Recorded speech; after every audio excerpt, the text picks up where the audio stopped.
This conference will now be recorded. Do you have, Darren, do you have the ability to change his name? If you scroll over his screen, there's a ... You might have the ability to do it as the organizer.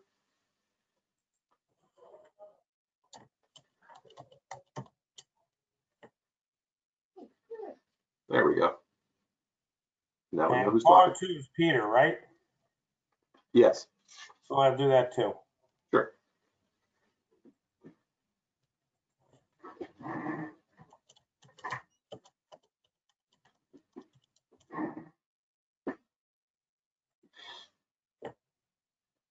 All right. We are recording. Yes, I see we're recording. Yep. And I'm going to call the meeting to order. This is the Town of Darien Sewer Commission regular meeting of Tuesday, October 6, 2020. We're calling the meeting to order at 4:33 p.m. Entirely by remote video conference with no presence at Town Hall except for our diligent staff members occupying the building. Item number 2 on the agenda is approval of past minutes, which were appended to the agenda. Would you like me to read your proposed corrections, or would you like to read them? What's that? Would you like me to read your proposed corrections, or would you like to read them? Sure, I can do it. On page 2 of 4, it was recommended that a fee increase is needed due to the decrease in water use reduction in the capital reserve account. And I'd like to also add, and increase costs to Stanford for treatment.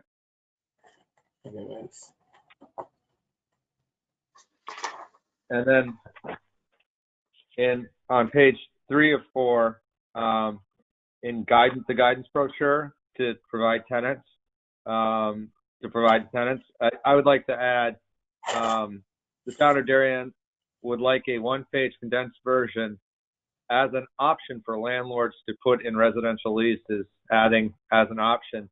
The idea is if they know they are paying for clogged sewer lines instead of it, they will think twice. This only pertains to what you can and cannot flush.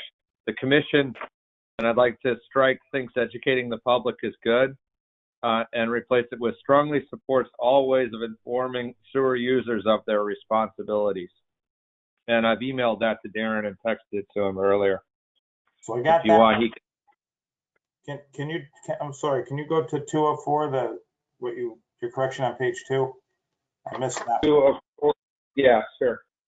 204, I'd like to just add in the section 3, and increase cost to Stanford after capital reserve account for treatment.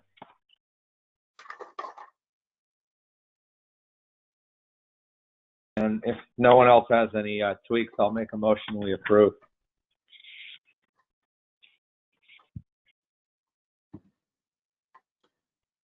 Any other edits from any other commission members? Do I have a second to Reese's motion? I'll second. Bob Hill seconds. Any further discussion on the motion to approve the minutes of September 1st with noted adjustments? All those in favor? Aye. Okay, Reese says yes, Peter says yes, Bob says yes, Craig says yes. Susan?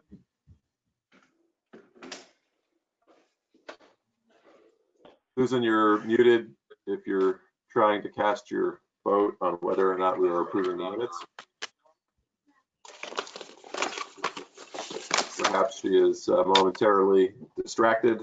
We'll just go forward with a 4-0 vote on the minutes. Susan, are you there? Who are you referring to? Susan Cameron.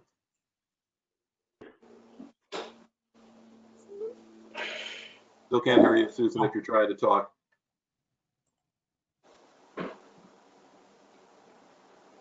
Susan, I don't know if you can hear me. When I hover over the pins on the upper right-hand corner, it says pin number not entered.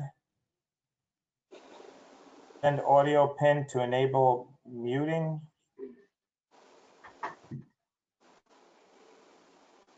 Does that help?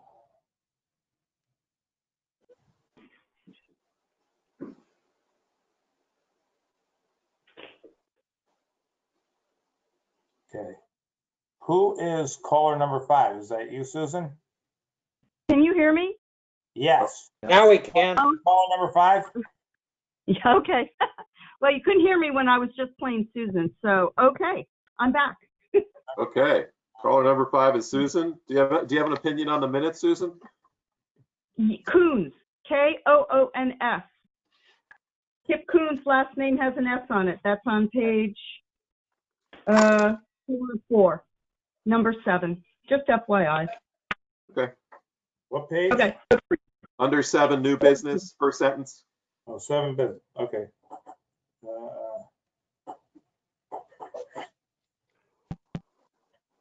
Good for you, Susan. Okay, thanks. I'm going to go back to mute. All right, so the minutes are approved. They needed a vote. It was Oh, for yes, I approve. 5-0. All right, item number 3 on the agenda is sewer user fee appeals, discussion and action. We have one appeal before us tonight. 2272 Boston Post Road, 2273 Partners LLC. Huge echoes. That would be me, Keith Brown. Hello, Mr. Brown. Good afternoon. Would you like to Describe the appeal? Yes, please. We are appealing the sewer use tax for 2018-19, along with an appeal for the 2019-20, because although we are no longer the owners of the property, but there was a break in a water line in December of 2019, which caused a horrific use of water. It was led up to over many, many months of a slow water use, a slow water leak, and then culminated in a broken water main right in the basement and flooded into the basement. And that's when we became aware of the fact that there was a significant leak. The tenant in the house, this house belonged to my parents who lived there from 1985 to 2012, I think, something like that. And the tenants, or 2013 maybe, the tenants who were in the house had been occupying it for 5 years, and they were responsible for all the utilities, including water, electric, gas, everything, oil. So we were not aware that there was an excessively high water use going on there. When we became aware was they had called and said they thought their water bills were a little high, and we went over to fix leaky toilets and that kind of stuff, not really even knowing what they were talking about.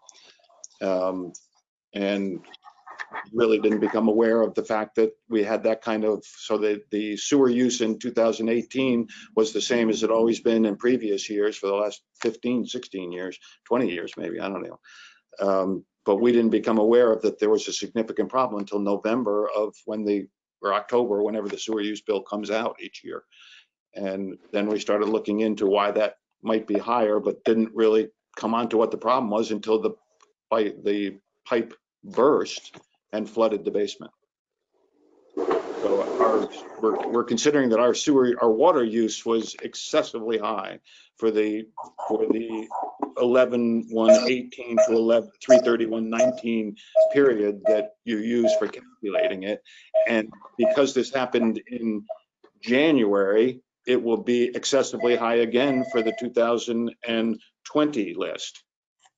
So we'd like to seek an appeal of the amount that we paid, or an appeal of the bill for the amount that we paid, and hopefully get a credit, and then appeal the number that's being used for the 2020 bill, because it was based on that highest amount of leakage, which was in December of 2019. Any questions from commission members for the appellant? No, I None. don't.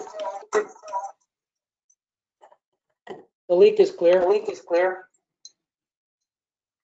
Okay. Does anybody have a motion on how to address the appeal? I have numbers. Let's hear them. Do we want to use the average from the past 2 years prior to the leak or the prior 4 years? Because we do have numbers for both. You guys, if you tell me what you believe, then I can tell you the amount that I believe is the Doesn't look like it's going to make a lot of difference. So your preference? I would just say 2. Sounds good to me. If we do 2, then we had 90 CCFs and 84 CCFs, so it averages out to 87.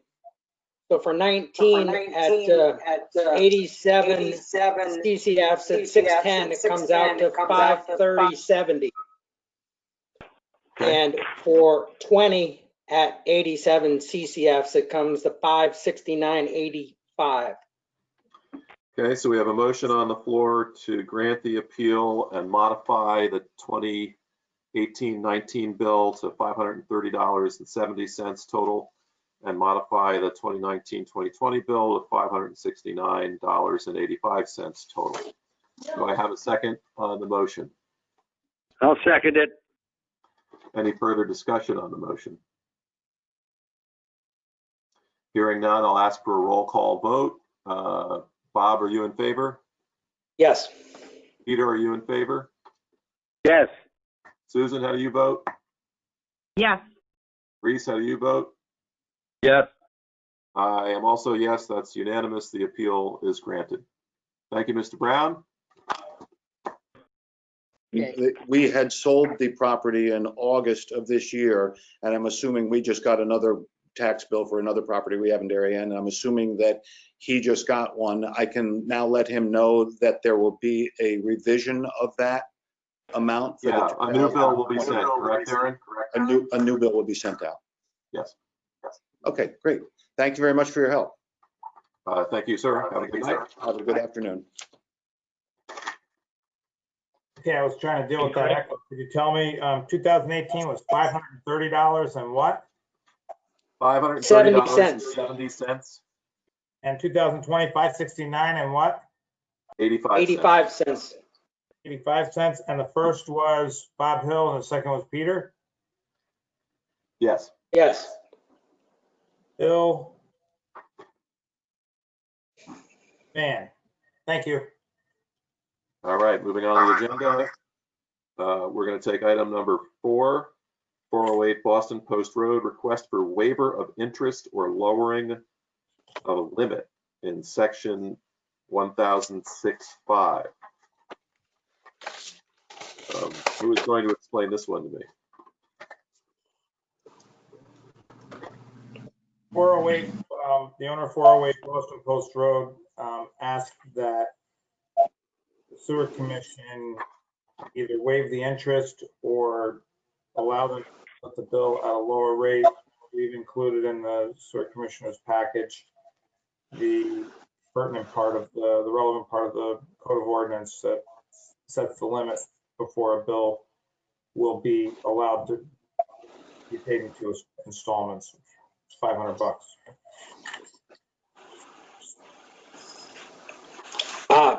I'm at a loss here. Yeah, I don't have a lot of information. First of all, is 408 a commercial property? Yes. Yeah, no, I see that, but there isn't a bill that shows me what the bill is and where the interest is and what type of property it is. Okay, well, the bill is less than $500. Okay. The issue is she can't. Darren, hold on 1 second, Darren. It's Okay. $491.25 to be exact. Okay. So, Bob, that's a good question. So I got that information as I went through here. I noticed that was not in there also. And her request is if she could split it in half. As 500 is our limit, that's why Darren put the code in there so that we can understand that's what our code says. So we Question normally is, are we looking at it? We normally take a $500 or greater bill and give the people options to pay once or twice. But if it's less than $500, we simply say, please pay now. That is correct? And so that is correct. This individual would really like us to have 2 payments 6 months apart, and that would be a satisfactory result. Yes? I believe so. Due to the conditions of business, she's asked for some assistance here. All right. Well, that seems pretty clear to me. Can I get a motion? Absolutely. I'll make that motion that we allow this to be paid in 2 parts. Okay, Reese moves. Do you have a second? I will second it. Susan seconds. Any further discussion on the motion? Hearing none. Roll call vote. Susan? Yes. Peter? Yes. Reese? Yes. Bob? Yes. And I'm a yes as well. Passes unanimously. Thank you very much.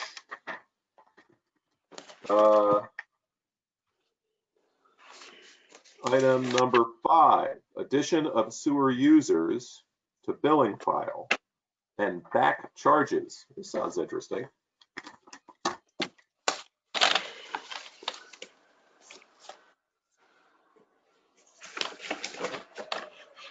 What do you got, Mr.? Penny did a memo, which is included in the package. And a nice spreadsheet is attached to it. Like, Looking at it.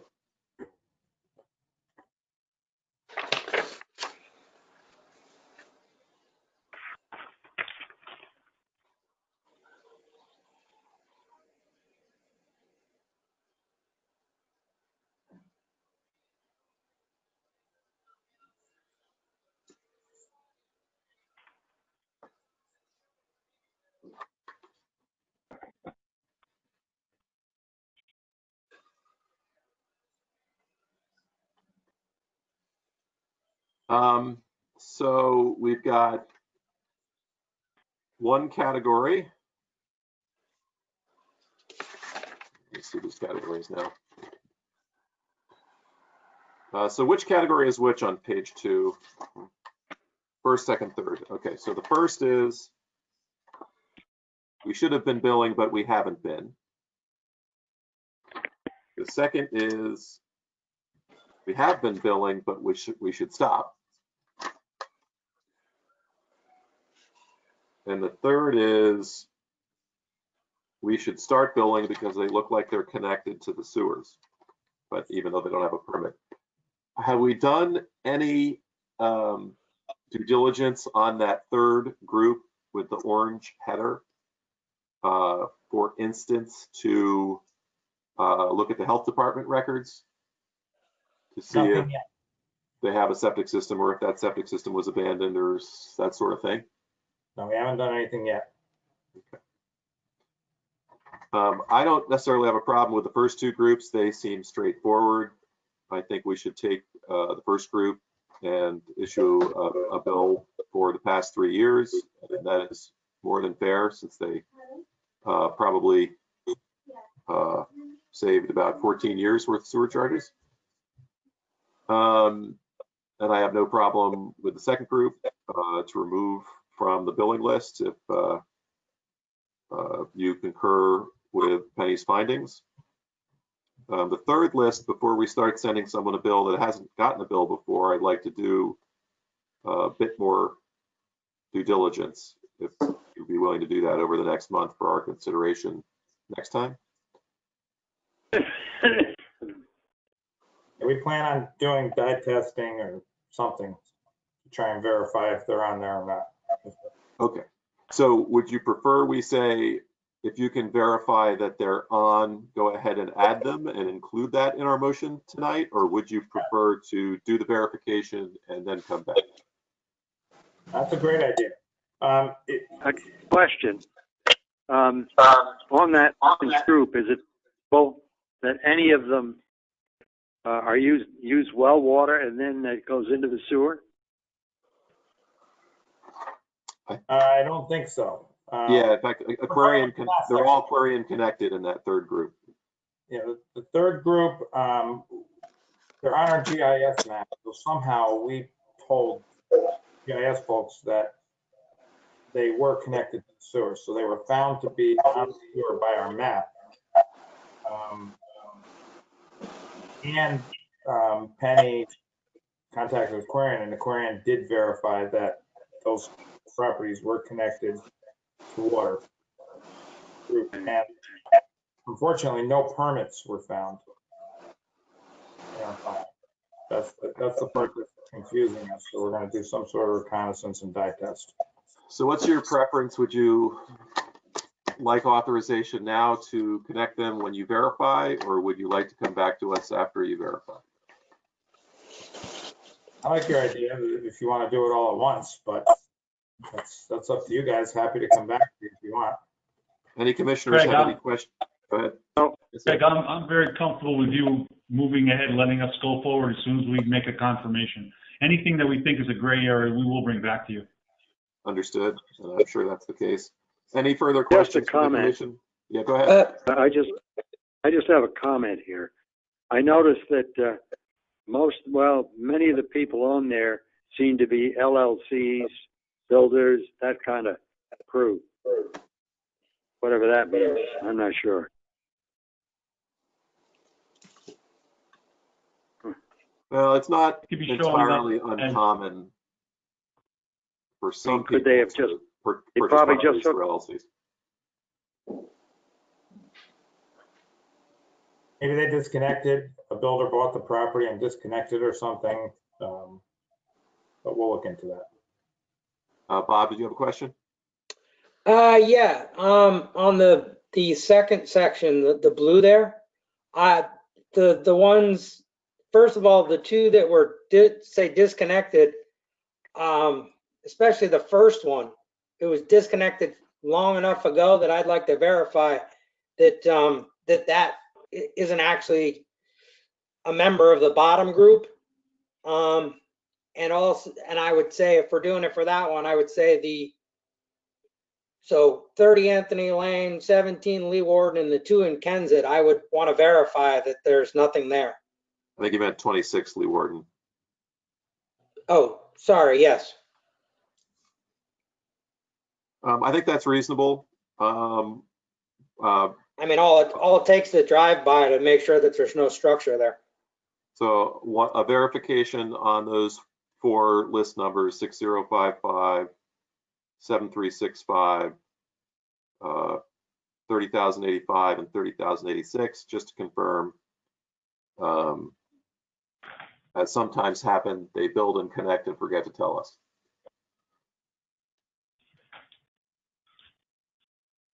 Okay. Any further questions from commissioners for staff? If not, can I get a motion? I make a motion to accept the list with the changes that we described. Sounds good to me. Do I have a second on the motion? I'll second it. Reese seconds. Any further discussion on the motion? Roll call vote. Susan? Yes. Peter? Yes. Bob? Yes. Reese? Yes. That's unanimous. Thank you, gentlemen. I always like getting us closer to perfection. It's a long and winding road. Hey, Craig, just one question, please. Yes, sir. Did that approval mean, did you go ahead and say that if we do that third group of folks, if we do find that they are connected, that you will allow us to go back and Yes, start some yes, that was my interpretation of Bob's motion, that that was the consensus of our discussion, that as soon as you verify, add, and before you add those 4 list numbers from the second group, verify. Okay, thank you. Remove the 4 numbers from the second group, verify. All right, item number 6 on the agenda, Fletcher Development, Locust Hill Road, sewer easement. Nothing really to do here too much. This is one of the lots that's in the Westmere development, the old Westmere development. It was purchased by Fletcher. Westmere developed one property out of their subdivision on their own, and it was a Delafield Island Road property. The Delafield Island Road property connected into the Westmere sewer across their lot number 7. Recently, the developer, Fletcher, who purchased the property, was doing some digging and found that the sewer line serving that property on Delafield Island Road is actually not where it's shown and not within the easement. So they have trouble locating the lateral.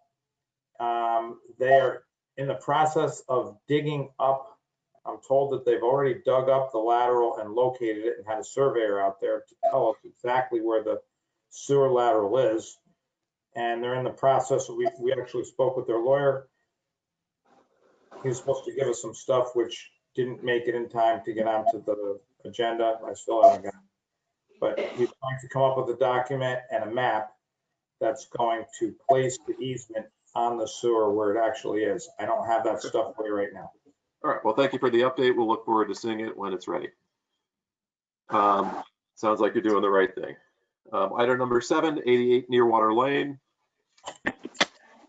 Okay. This one, we put some stuff in the package. And, this is the overview from our tax map. Mm-hmm. Here's some other stuff that the developer submitted through his engineer, which shows, it's in your package, shows this road, right? There's like a road there. And if you go back to the aerial view, the aerial photograph, you can see that paper road really only serves 2 of the properties there. The subject lot, which is outlined in blue, and then another property which already has frontage on Nearwater Lane. There's a small portion of the driveway through this paper road. So also attached is Schedule A, and there's some language in there. I won't take time to find it, but you guys probably, it says the effect of ingress and egress and utilities are permitted. Now, if the sewer commission is happy with that language, Okay, so this is the rear lot at 88 Nearwater. They're asking to make a connection now that hasn't otherwise been made, or? correct. Okay, so, and how do they have to make that connection? Do they have to bring a force main all the way out to Nearwater? Yeah, Nearwater, yeah. And when they go over Nearwater, it occurred to us that they're going to be passing over this paper road. And in the deed, it says that they have the right to pass over the road, ingress and egress, and utilities overhead. It doesn't say anything about burying a sewer. It does say something in there by memory that talks about the sewer connection will be in Nearwater Road. But I don't know who owns that property or. Yeah, so this might help. Bob, I'm going to ask you to take over the gavel, as I have worked for the Tweedies, who are the owners of that right-of-way. Okay. So I'd rather other uninterested parties finalize this decision. Okay. I'm going to abstain. Oh, but you're not going to explain? Weren't you paying attention? But I thought you were going to shed light. That's all. Oh, no. I mean, I think the deed's here, but yeah, it's up to you guys to decide what the right answer is. Man, it would be great if you could just tell us who owns that property. The Tweedies own the property. They own the paper road, you're saying? That's correct.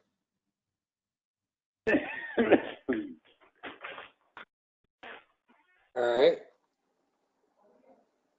So I guess question from Yeah. staff of the commission is, I'm trying to figure. we need to do anything? Can we go to, do we have to go to a lawyer? Are we satisfied with the document as it is? That these folks have the right to go through that paper road to get to Nearwater Lane where the sewer is?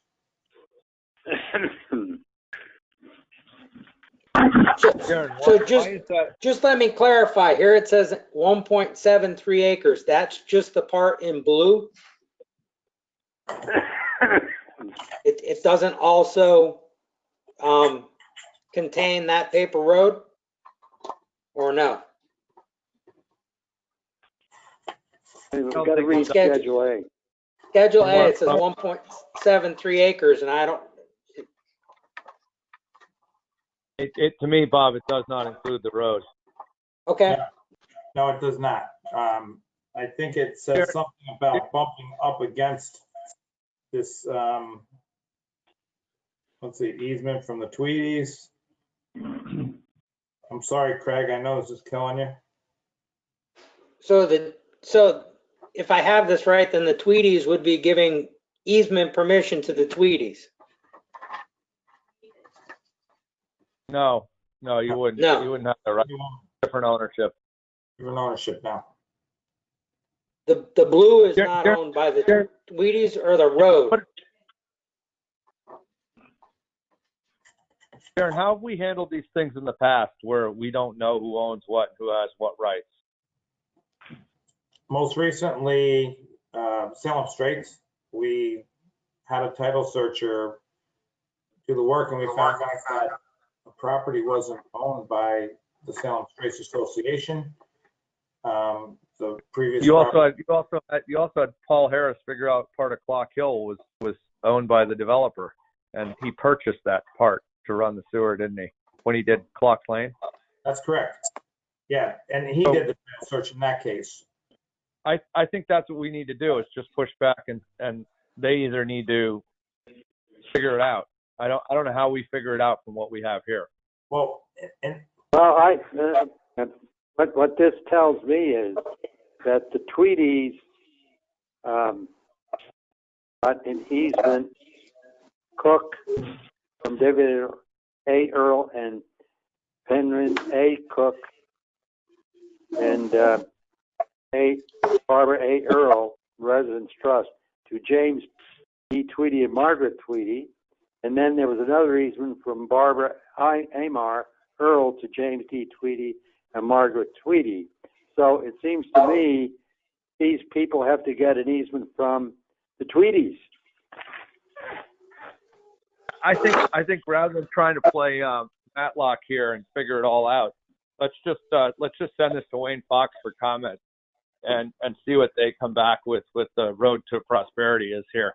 It can be so complicated to figure all these things out, and we're not lawyers and we don't have the documents in front of us with enough information. Well, I am, but that's all right. I would send it down to the attorney to figure out. So Reese, are you making a motion? I'm making a motion that in this case we lack sufficient information to judge at all, and that we refer this to Wayne Fox so that he can help clarify what's needed to move forward. And I would just say that we definitely need a title search of some sort.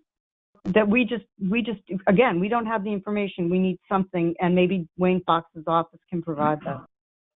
Perfect. Okay, so do I have a second on Reese's motion? I'll second that. Excuse me, guys, one second. We're looking for information on clarification of a right-of-way. That's basically going to help us determine whether an easement is needed, that we have our lawyers usually look at. I just don't see why the town, the sewer commission, or the sewer department is spending money to do research when the owner of the property should be providing us with adequate information to make a decision on this whole thing. Well, just reach out to Wayne and ask. Ed, just reach out to Wayne and ask what we need to make that decision. What we then want. So are you amending your motion, Reese, No, I think I want to ask Wayne if A, we have enough information and what's lacking. And But wait, Okay. wait. Let me make a suggestion. Why don't we ask the person who's asking for this to supply us with their attorney's opinion based on whatever survey they come up with, and then we pass that on to John Wayne Fox to get his opinion on their opinion. I'm comfortable with that. I'm comfortable with Okay. that. I'll amend my motion that we ask the applicant to supply a legal opinion from their counsel that we then refer to Wayne Fox for information purposes on whether it's complete enough for us to make a motion. And it should include a title search. I would think so.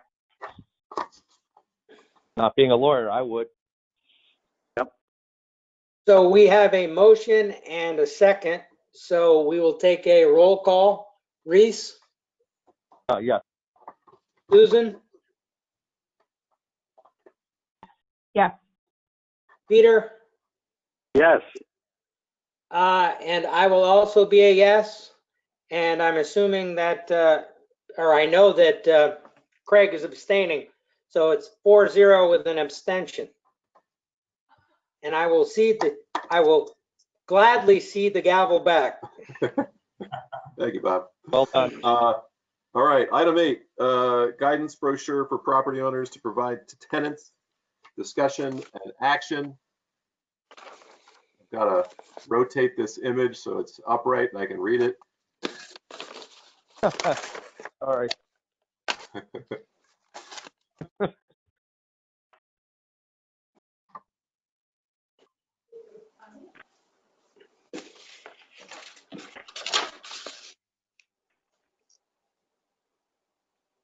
And Craig, I would also like this to be referred to council before we send anything out if it's going to appear in a lease. Sure. All right, let's see.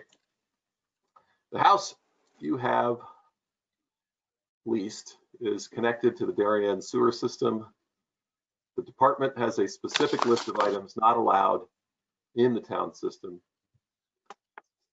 This includes baby wipes and diapers, fats, oils, and grease, paper towels and napkins, cleaning and personal wipes, household cleaners, feminine products, paints and stains, coffee grounds, motor oil,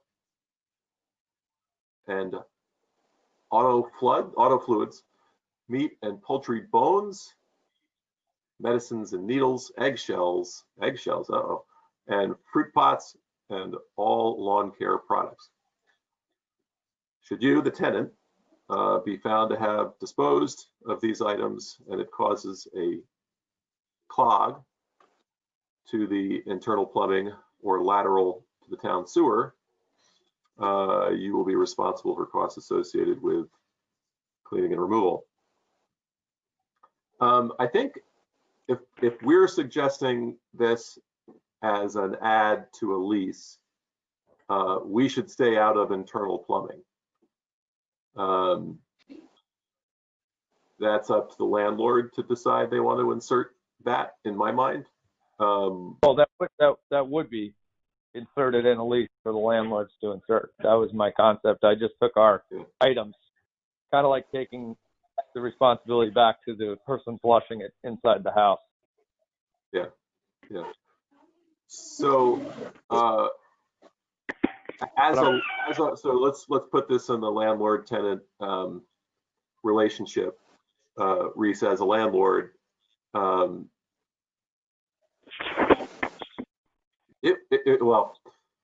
I think the one good thing about it is it puts in the lease. You're not the building owner, but we really need you to pay attention to this particular set of rules because it's important for all of us. Maybe it's a shared situation, shared building. Certainly, it's a shared sewer system. So that part is great. But trying to then define who disposed of what and assign liability to who disposed of what. I mean, you can put the language in here, but getting to that second part, could be difficult. I don't know what your thoughts are on that. I mean, I could go completely just delete that, Craig. Just that this is prohibited to flush, and then the implication is flush it, you own it, in terms of costs. Yeah, yeah. I'm good with that. I get that. I know exactly. We're really just trying to get the information out there, not necessarily. So really all we're doing is just noticing the list of things that are on our pamphlet that shouldn't be flushed down the toilet. Fair enough. The only thing I believe is missing is when it mentions wipes, I believe in parentheses it should say flushable wipes are not flushable. Yeah, I'm okay with that. Because I wholeheartedly believe that is false advertising and they're lying. I mean, if you're going to take that reasoning, then a golf ball is flushable.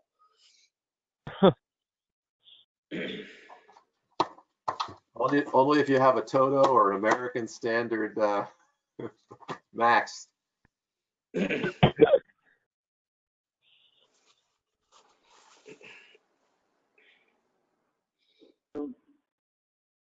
Any other questions for Reese on this idea? One little question. On that brochure, are we just limiting sort of to property owners to provide tenants? Why aren't we sending it out, or have we sent it out to everybody? It comes in the sewer bills. Yeah, we definitely send the brochure out to the person that gets the sewer bill. Yeah, I'm just, I just got the sewer bill and it was there. So I think the concern was, especially with more apartments coming to town, I see. that there's a second layer that doesn't get notified. Yeah. And this was a way for us to take a second step into that second layer and make sure they get notified, on a frequency. Yeah, but I would think, they, on these big new apartment buildings, like over in where Palmer's and Stop and Shop were, they're not going to be billing the tenants separately for sewer, are they? Or do we know? No, they wouldn't do that. But maybe Craig, what we need to do is just put it in the budget to print a lot of these brochures. They're really nice. They're colorful, and hand them to the board of realtors. Hand them to the agencies. They're doing a lot of leasing. Maybe they'll just insert it in the, here, tenant, here's your responsibility. Just read this really quickly. I mean, the other question is how many multi-tenant buildings are there, and how can we facilitate the landlords or the owners getting those brochures to the tenants in their building that are using the. I mean, I don't mind suggesting to people they put it in the lease, but I think in addition, I do like the idea of, if there's a building with 8 apartments in it, you try to get 8 brochures to that owner and say, please distribute. I like there are going to be buildings now with 20 apartments. And 100 apartments. Yeah, I mean, so the town, I presume the town eventually will have, a list of people living in town, should some horrible catastrophe occur, so you know who's missing. But who has that record? Police? Well, I certainly don't want to create more work for us, but we do have an interest in this educational campaign. Yeah, fine. But I mean, if you have a list, you can crank it out and mail it out. Well, yes, we were taking advantage of the fact that we already do a mailing once a year and saving on postage to drop the brochure in that mailing. But I mean, all I'm thinking about, if you're going to have more and more apartments, you're going to reach, fewer and fewer, unless you figure out a way. I think it's a manageable it's probably a manageable list, right? It's probably less than 100 buildings with multiple tenants in them. Yeah. All right.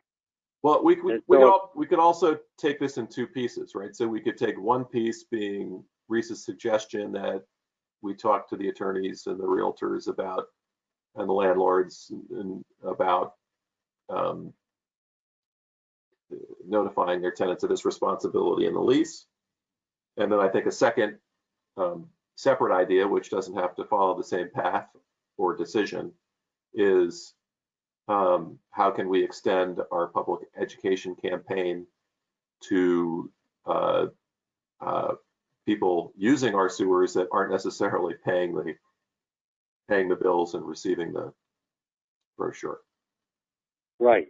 Mm-hmm. I mean, it's kind of like what we do with the fat oils and greases without a sledgehammer. Just kind of a light approach to the responsibility element of it. Yeah, let people know. I mean, again, I think once people have the information, most of them try to do the right thing. But we've identified a gap in people receiving the information, and it's a gap that's likely to grow. And as Bob pointed out, the flushable wipes, I mean, that alone creates a lot of work for the guys. I think there's a lot of people out there who don't understand how the system works. I recently had a client come and she was talking about there was a huge charge for the water outflow pipe. And I said, oh, you mean the sewer line? And she said, no, the water outflow pipe. I said, okay. I think it's education is terrific. So any means of education is good. So, I mean, Reese, I like your lease language. Maybe take the stuff out about penalties, add the information about flushable wipes. That could be a memo that Darren puts on Town of Darien Sewer Commission letterhead. I like that. And once we're happy with it, we can use your connections and others to get it out there as a suggestion. So that's item one. I could always send it to the real estate board too and see what the board members think before they send it out. Yeah. And they could have their way in on it, and maybe they'll have some ideas that I don't have or we don't have. So maybe we call it draft first. Darren, are you willing to produce a draft of such a memo, and Reese can send it on for further comment from some folks? Yeah, but what I heard you just say, the commission wants to see it. Again, is that right? Oh yeah, it's draft first. You can prepare the draft based on our discussion, and then you can give it to Reese, and Reese can send it out for further comment. You can send it to us at the same time for further comment. Yeah. And I love your idea too, Craig, of public outreach. Maybe printing more of these and handing them out to realtors and building owners that have multiple tenancies is a great start. Have them on hand. Yeah, so to that question, I know we've looked into multi-tenanted buildings before, and our goal, I think previously, was to absolve ourselves the responsibility of communicating individually with individual unit owners and trying to send one bill per property, if I recall. Only I think we looked at each building to realize which was the more equitable distribution of charges. It was more to do with water use versus charging. So do we have enough information in our data set to know which buildings are apartment buildings, for instance? Oof. The commission may recall that we were tasked with looking at scrubbing the billing file and determining which ones are multiples, which ones are condos, which ones are apartment buildings. And we have most of that work done, but we never finished it. So would we have the ability to send a communication to just those buildings that says, you have a responsibility to make sure each of your tenants get a copy of this brochure. And if you want extra copies, call us and we can email you a digital file, or you can pick up more at town hall or whatever, that sort of thing. Is that something that we could do efficiently and effectively? I wouldn't say 100%. I would say 90%. It's very easy to pick out the West Avenue, the Avalons, some condos. It gets more difficult when you have a building downtown where there's tenants upstairs. Who owns that? There's a shop downstairs. Wow, there's people living up there we didn't know. You know, they might be on our billing file, but it won't jump off the page at you. So to that point, Darren, maybe we could condense this list even further to have a sign people could put in the commercial spaces on the wall next to the toilet that describes items. You know, standardize that and condense it. You know, the office buildings, the retail spaces, I mean, they have to be contributing some to the problem as well. Yeah, I don't know. I'm going to withhold judgment on that. It feels like, you know, that would be a lot of signs in a lot of places with a lot of words. Yeah. Yep.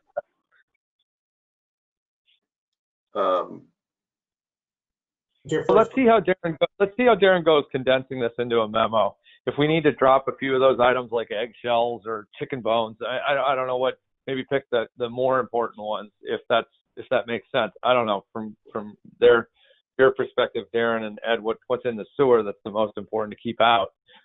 I think for commercial buildings, it's still, you know, no wipes. Nothing on this list is. I mean, there's a lot of stuff that's residential in nature on this.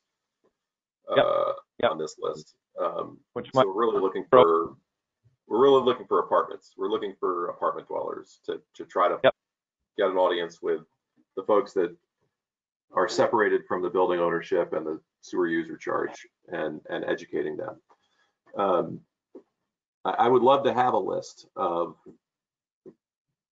situations like that, and I'm one never to let perfect be the enemy of good.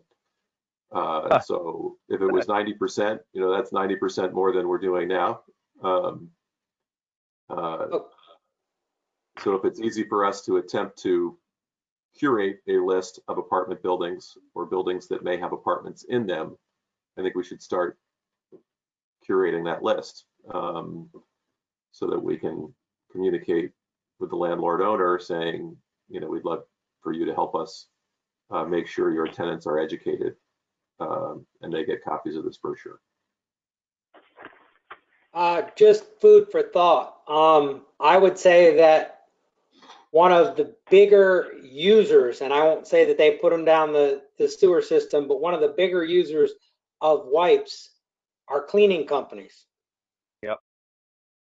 So how do we get it to the landlord who gets it to the who passes it along? Just food for thought.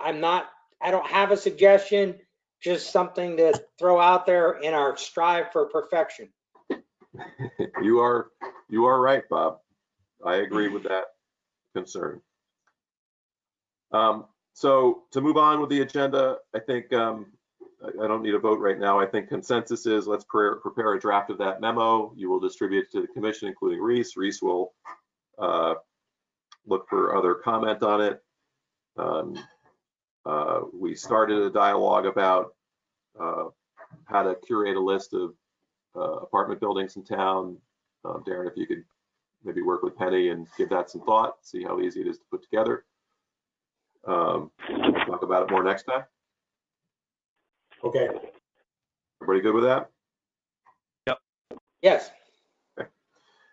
Item 9 on the agenda, 2021 Sewer Commission schedule.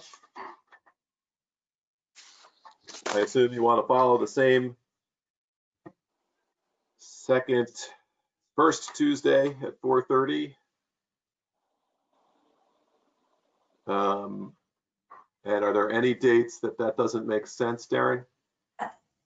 Just November 9th. Which one?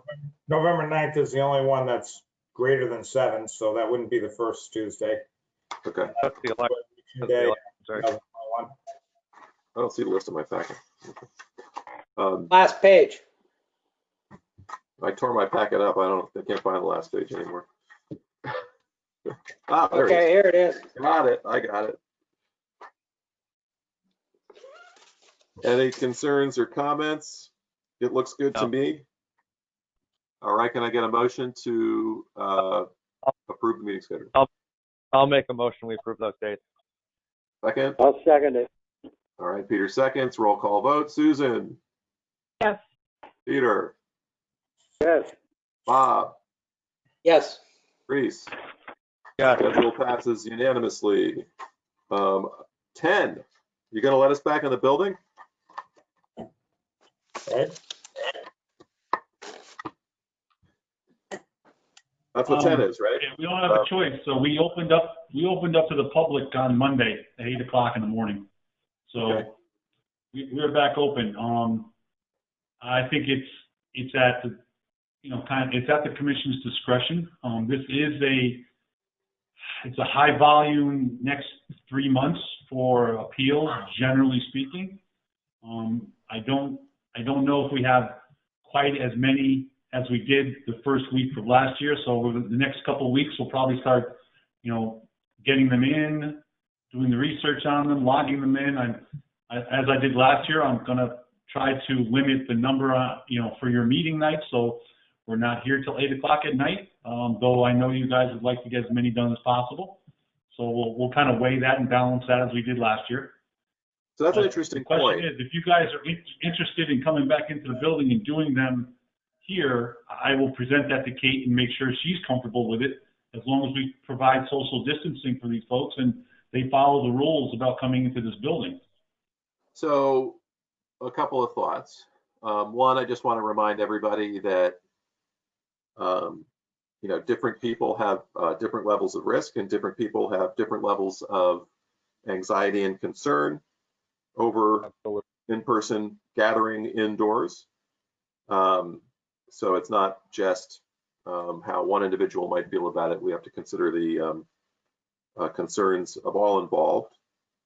And the second part, I think it is interesting that, probably the next 2+ meetings, we're going to have at least 10+ items on the agenda for which there will be members of the public in attendance. So it's not just the 7 of us, it's the 7 of us plus at least 10 more people, plus a couple of other things on the agenda. We may be looking at 20 people in room 206, for instance. Can we do it in the auditorium, Greg? That's a great question. Can we do it in the auditorium, Derek?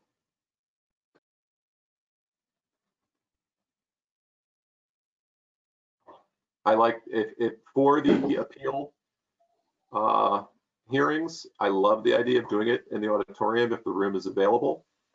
That certainly provides an exceptional volume of interior space and plenty of room for people to remain socially distant. Including right now, us. Craig, it is full. Excuse me. Right now, it is full with the election ballot people. They will be there, I'm assuming, for the rest of this month and even past the election day. I don't know when they're going to be out of there. So November meeting may be a little shaky. I'm not sure if that room will be available just yet. Don't know how the ballot counting is going to go. So let's assume we can't have it in November. We might be able to get it in December for the second meeting. Yeah. What about the gymnasium? They're not playing sports. They're not? Yeah, is it impossible to do in the gym? Channel 79 is not going to like it, but We can check that out. So there's no place to sit. There's no place to video from. We could set it up for it, but then again, there's limitations to the presentation and the recording of the meeting. so, if we had 12 or 15 members of the public, several people do come in pairs for that sort of thing. Would they all be in room 206? Would we have a capacity limit in terms of the number of chairs there spread out? Would people be waiting in the hallway? How would we manage that if we were in person? Okay, as of right now, Room 206 is set up for 16 people, social distanced, 6 feet apart from every single one. And if we had to put people in the hallway to wait, they'd have to be social distance. I think you would require that only the applicant bring only one person can come to propose their case. I think that's fair. I think we need to limit the number of appeals that night too. So there's 5, 6 if the recorder's there. Darren and I, that's 8, and maybe 8 or 10 people, that gives you 18. I think we could do it safely if people were careful and following the rules. You'd have to sit out in the hallways and separate themselves, and the rest could be in the room. We've done that before. We did that with the Board of Selectmen's meeting. That's how that room was set up. There's 16 chairs in there. So would we give people the option, both kind of a hybrid model, whether it's commissioners or members of the public? Would we have a go-to option, or are we considering either go-to or in person? Craig, I don't know if you recall, but I think the time we did try that, it was a little difficult. Not impossible, it was a little bit difficult. My preference would be not to pick a hybrid here. If we're not comfortable, let's stick with the go-to meeting. We tried it out. We had a gentleman come and do his appeal today. It wasn't terrible. I thought it went okay. We had adequate information from Penny. I'm comfortable doing it that way. They just thought maybe you folks would want to talk about it. Eventually, we're going to have to, move our meetings back into the building here. And, what better time to start talking about it is when we have the appeals.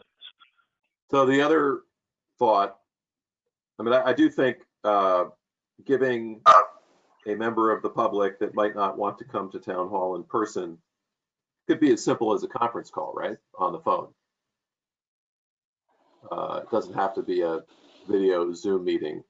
They can represent themselves on a speakerphone.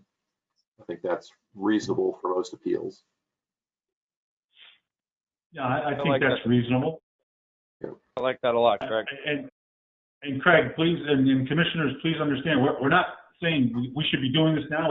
It kind of popped into our head that we were opening up the building. We thought maybe tonight would be a good time to have that discussion. We just opened up on Monday.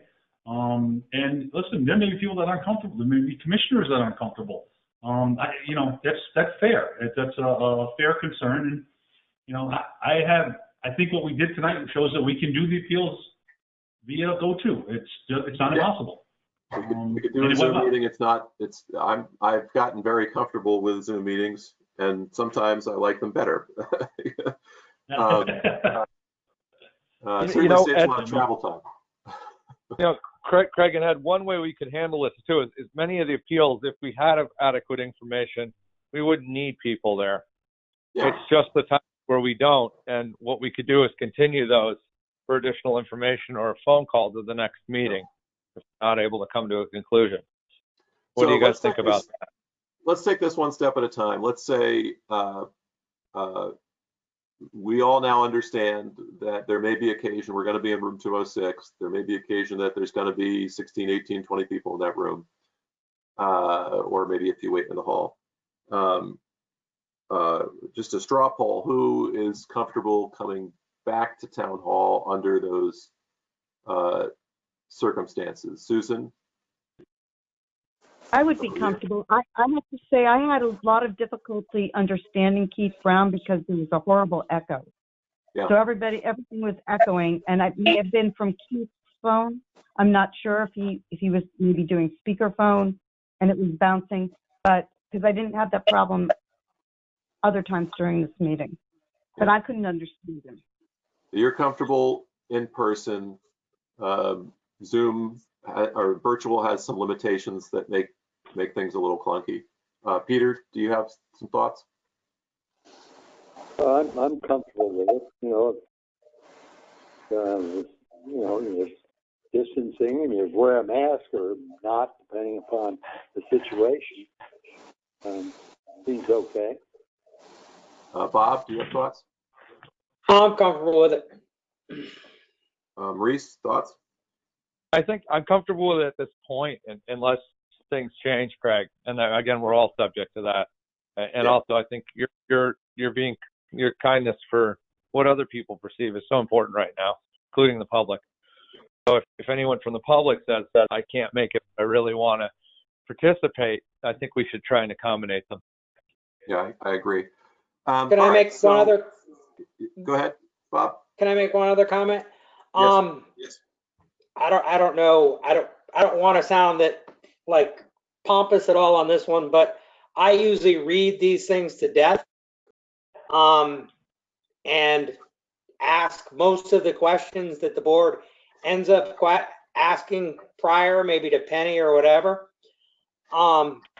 If I were, or if we were to get it, say Wednesday instead of Friday, where we could do a little bit more due diligence on it and possibly have Penny answer our questions and or email the people who have their issues, maybe we could be more proactive and be able to clear them all up in a meeting as opposed to extending them to further meetings.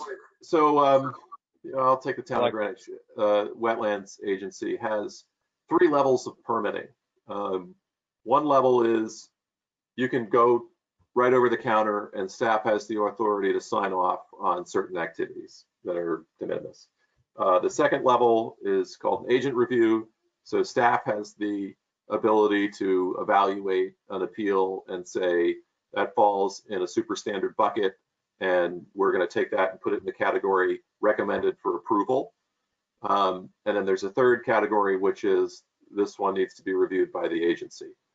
So maybe we can do 2 categories. Maybe even staff could take the easy ones, right, and put them in the easy bucket and say we recommend these 5 for approval, and we take the vote to approve them. Or Bob notices something weird on item number 3 and he wants to pull that out for agency review, and he has the ability to do that, and that might limit the number of people that need to show up. And Darren, what are your thoughts on that? You want us to decide? Was that? You want us to decide? You want us to? Well, no, I mean, there are certainly, well, yes, I want you to take the ones that seem straightforward and put them in a, we recommend approval of these ones bucket. And so items A, B, C, D, and E might be recommended for approval on our agenda, right? We would still have to take the action to approve them. Okay. But you've already just to keep them from showing up. Yeah, identified that, and then you could tell them, look, we're going to put this up for approval. You don't need to be there. It seems like a pretty easy one. They might decide differently, and you'll have to come back next time. But usually they approve these, and that would just limit the number of people in the room. That works too.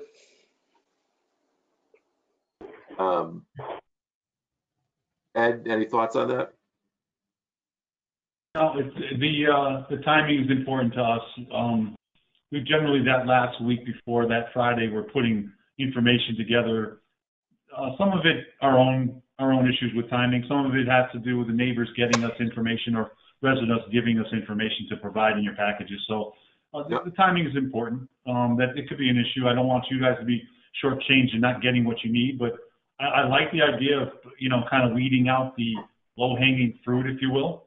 Yeah. I think that's beneficial. Might speed up the agenda too. Absolutely. And not that this time isn't well spent, but I think there are going to be a couple that are going to need some explanation. So I'm willing to try it. We'll work our way through the first meeting for November, right, so and we'll see how that works. Sounds like the consensus is that the November meeting will hold in person at Town Hall, room 206 if we have to, or the biggest room available. And we will have an option for public participants to at least call in to as simple as a conference call, or we could do the go-to and I'll bring my laptop. I like the simplicity of a conference call personally. I think that option should exist for members of the public, and we're going to give you the authority to identify what you feel are simple appeal requests that you recommend approval for. And we have the ability to concur and accept your recommendation or modify should we see one that we think requires further discussion.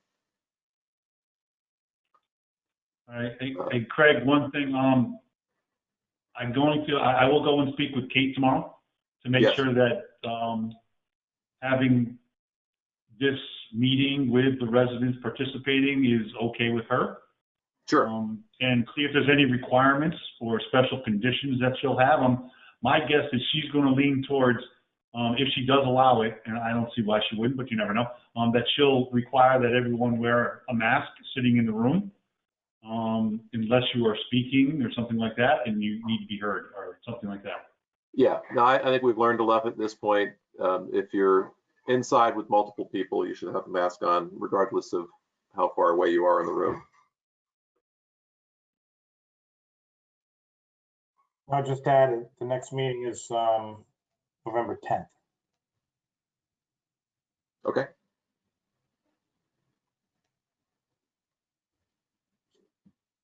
Any further discussion on item number 10 before we move on? Item number 11, Superintendent's Report.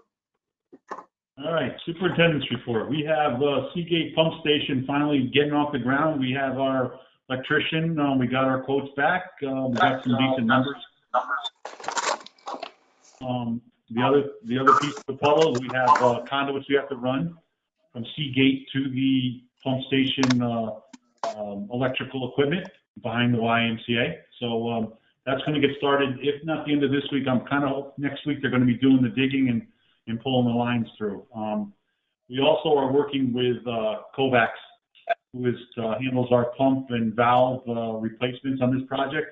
We're working with him now to do some work on the gate valve, plug valve box at the same station at the same time. So we got a lot of work going on Seagate right now. All good stuff though, all good stuff. It's been lingering on the agenda for what feels like years.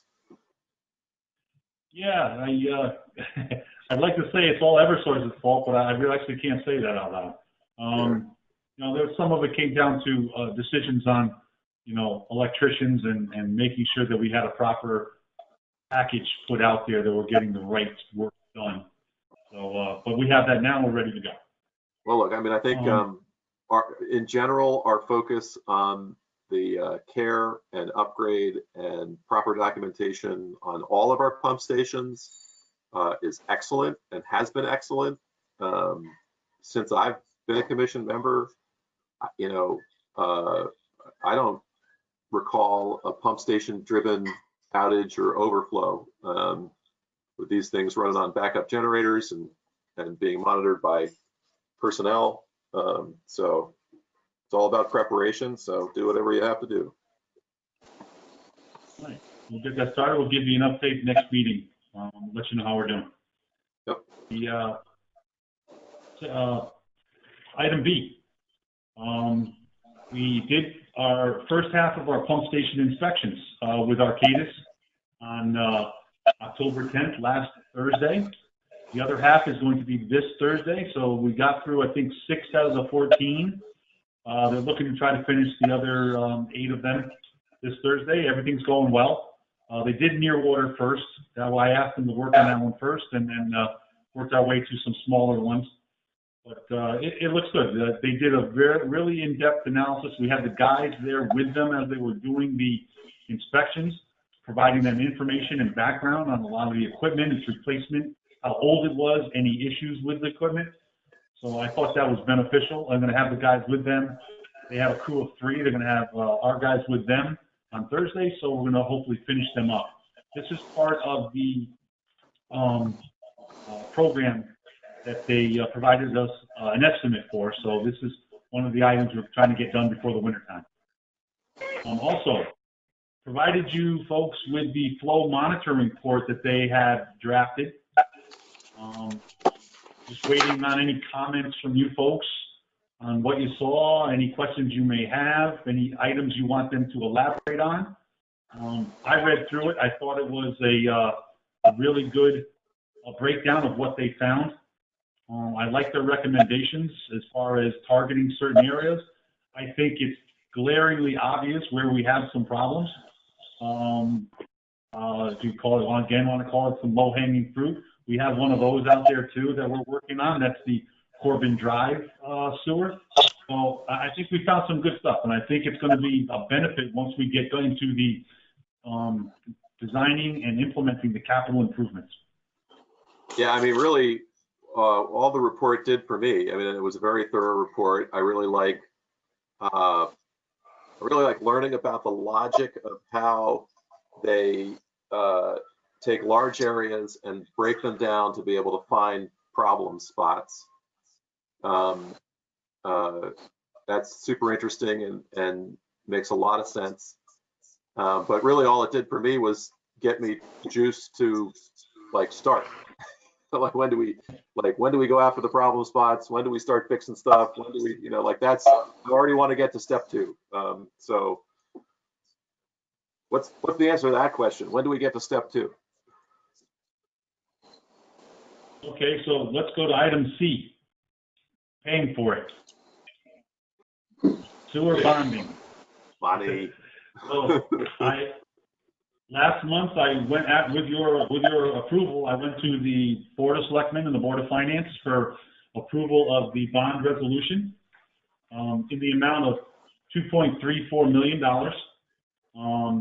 That includes the study. It also includes the grant amount in case we don't get it. I had to plan for worst case scenario. So I would have hoped we've had it by now, but that's what we planned for. And if we don't use the bonding for the grant because we get it, there's other opportunities to use it for capital work down the line.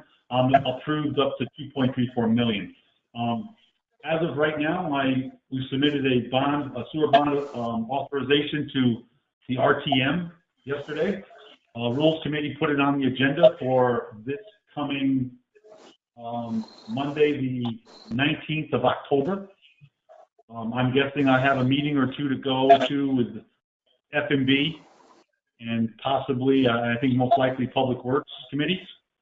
I'm ready for those. And hopefully on the 19th, the RTM will approve the bonding resolution. So that gets us to the starting line for phase 2, Craig, and from there we will wait on Arcadis to start working with us on the SSES portion of it. We're looking for the DEP to approve from this draft that we're going to send them, approve us to move forward with the SSES. Right. If they don't approve it, we can't use the grant to pay for it. So this is a big step right here, this report.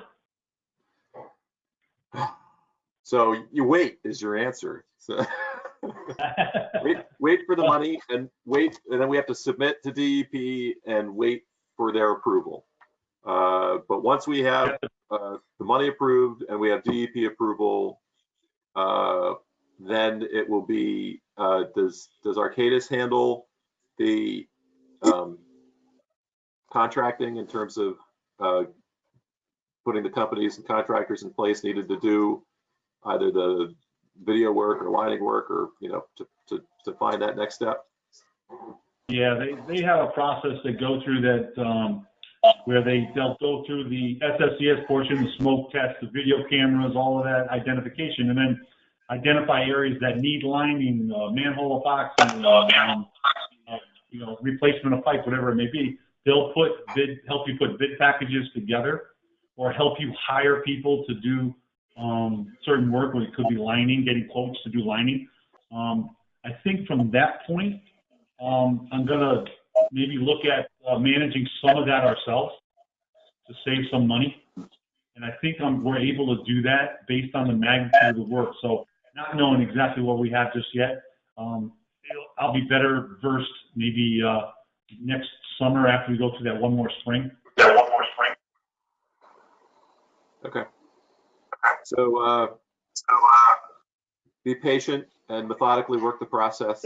We have one item that you're going to try to identify ahead of time, which is the stormwater inflow in the Corbin Drive sub area. And other than that, we've got to let the process play out. Yeah, unfortunately, we have to be patient at this time. The only good thing is we haven't had a whole lot of rain. So, It gets lower when it doesn't rain, that's for sure. Does any commissioners have any questions for Ed on items 11B and 11C? Susan and I are going to volunteer to wear any yellow jackets and inspect with the guys to try and find anything. Hey, the more eyes, the better. Yeah.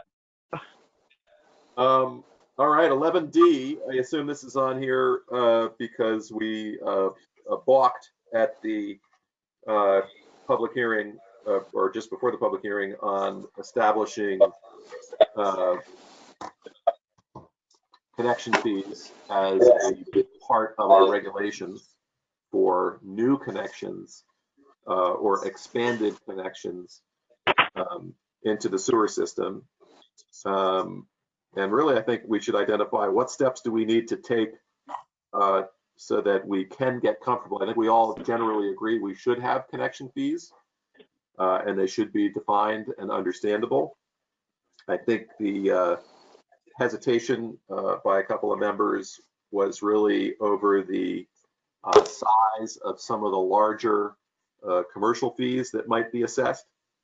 So what are the next steps? And I'm opening this for discussion with everybody. What do you need to see so we can bring this forward, because it is something I think we want to get done. Right. Can I just tell the commission what they said?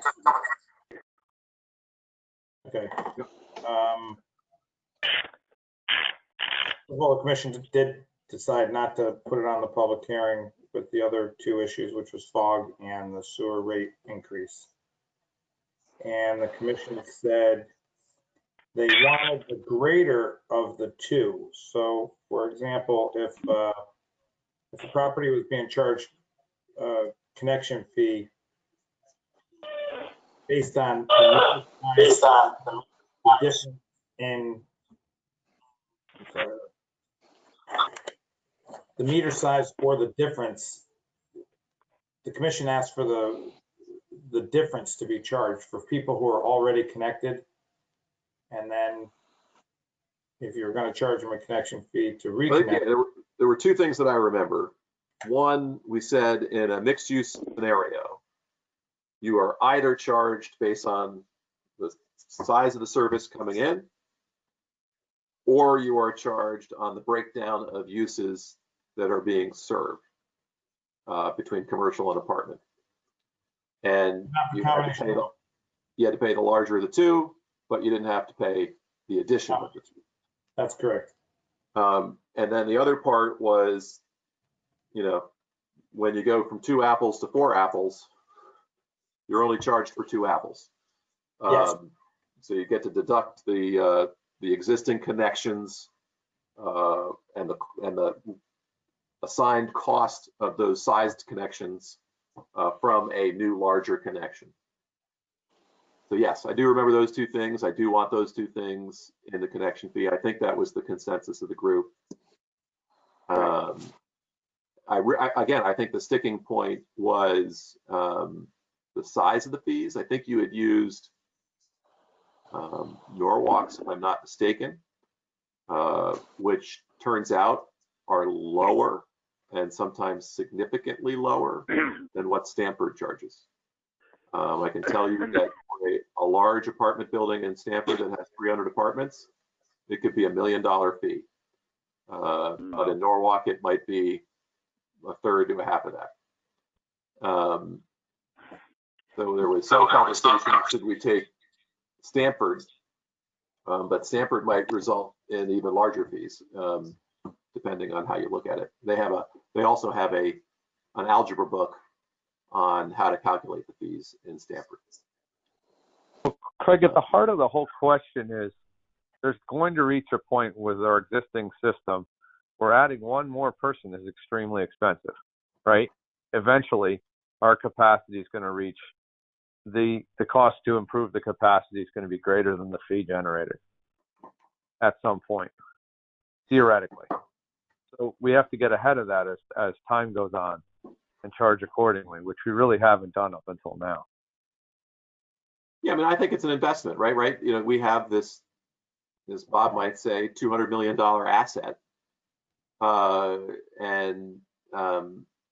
You know, it's not necessarily fair for someone to connect to that asset without paying for a piece of it. So these are all based on that value of connection, right? We can't make a profit. We have to come up with something that relates to the value being received.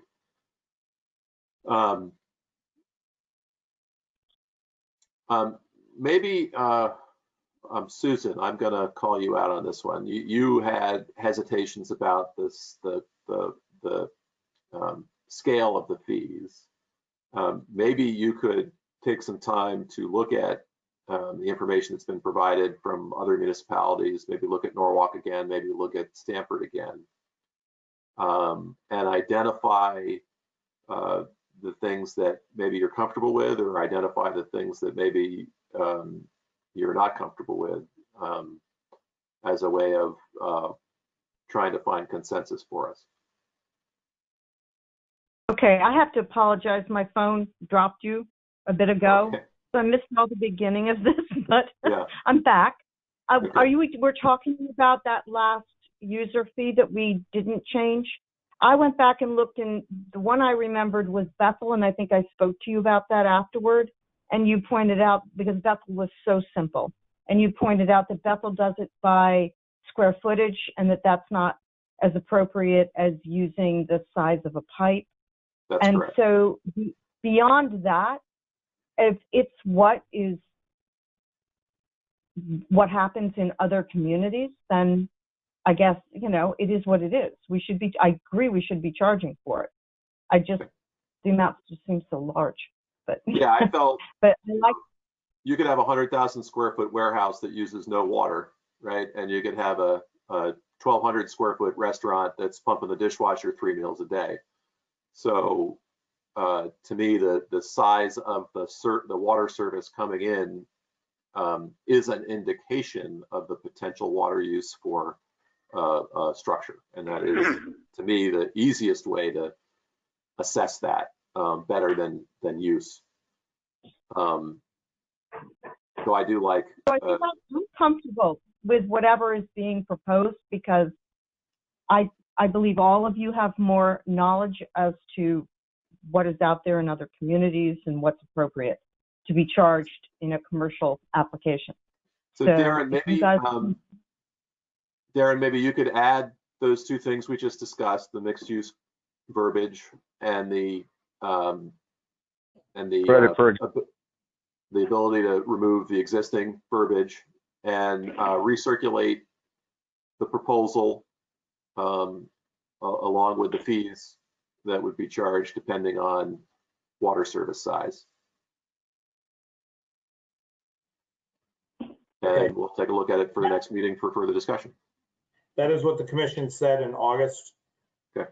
That you were looking for us, the staff, to revise it and change the verbiage. But can I ask, there was also some discussion about maybe this isn't the right time to do it, not a good time to be adding public hearings, adding fees. We didn't want to hold a public hearing. Are we shooting for spring? Or are we shooting for Christmas? Or is there any? No, I think we should do it when we're ready. I'd love to see new language for our next meeting. And if we all look at that new language and say we really like it, we should schedule a public hearing. I agree with that. Thanks. That's clear. I agree with that. Anything else under the superintendent's report?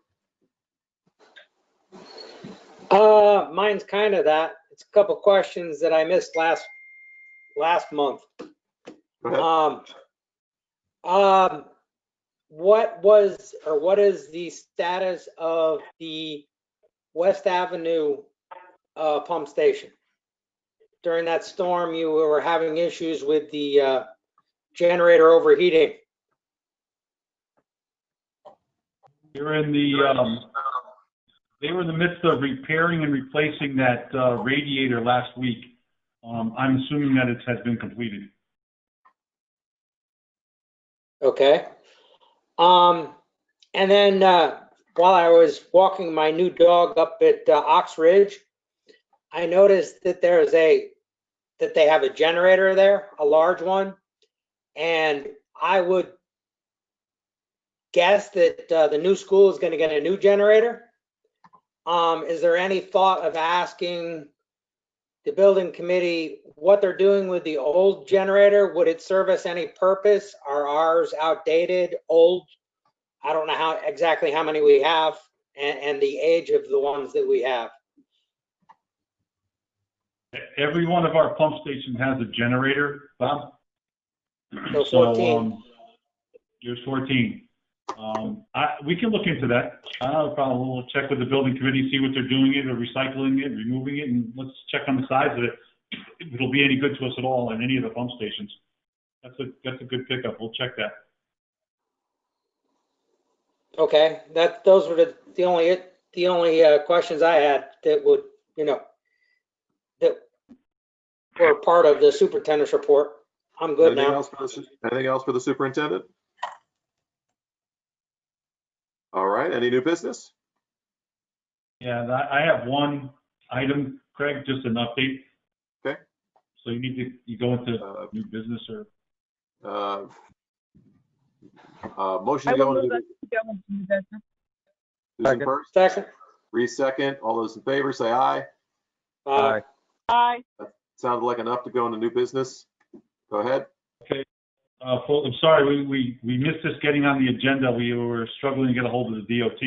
A while back, we gave you an update on the DOT maintenance facility behind the rest area off exit 10, where we had come across a open sanitary sewer pipe that stormwater had gotten into, set off the high water alarms at the Brookside, and so on. Our guys caught it.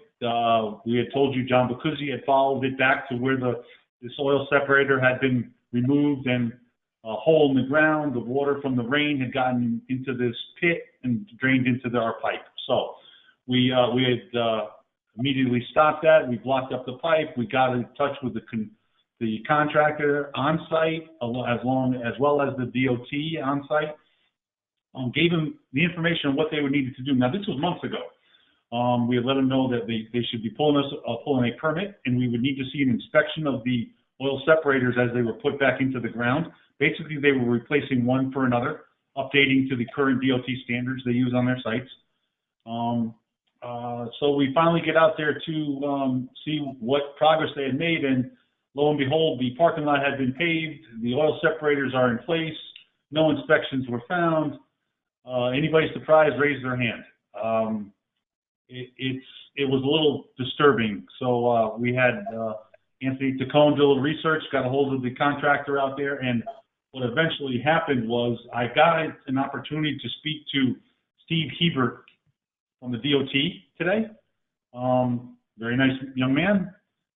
Gave me a little bit of background on how he inherited the job as far as he does construction for them. I guess obviously did not let them know in construction as part of their documents that a permit from the Public Works Department for the sewer reconnect would be necessary. So he was not aware of that. He did remind me that certain properties of DOT do not fall under jurisdictions for permits and so on. I reminded him that our sanitary sewer is not a normal facility. It's actually a utility, owned and operated separately from the town, and that we would have to come to some resolution. Long story short, in lieu of having him dig it up right now, which I don't believe he's willing to do, he's going to provide me his inspection reports, photos, specs on the oil water separators, his engineering reports and sign-offs, an as-built plan, and he's having a semi-final inspection walk next week or the week after. He will invite us to that to get as much information as we can. And after gathering all that information, I'm going to evaluate whether that's adequate enough to allow them to stay tied in without further investigation. If that information is not enough, we will go back and we will go back and see if we should be doing dye testing. We should be doing some camera work and so on, and I'll report back to the commission next month. I agree with everything you said. This has nothing to do with the fact that P&Z doesn't have to issue permits for state work. This has everything to do with us being a water pollution control authority and having full authority over all of the work within our area of jurisdiction. I fully support you getting as much information as you can, but I also fully support you not stopping until you're fully satisfied. Thank you. Any questions for Ed on that? No, you said it perfectly, Craig. No, I'm right with you. All right, Peter, you're up. Yeah, I'd make a motion for adjournment. We'll have a second. Second. Bob seconds. Any further discussion? Hearing none. All those in favor, yell into your microphone. Aye. Aye. Aye. All right. I see you all. And I guess we'll see you in person next time. Thank you, gentlemen. Thank you, Susan. Okay. Nice job, Craig.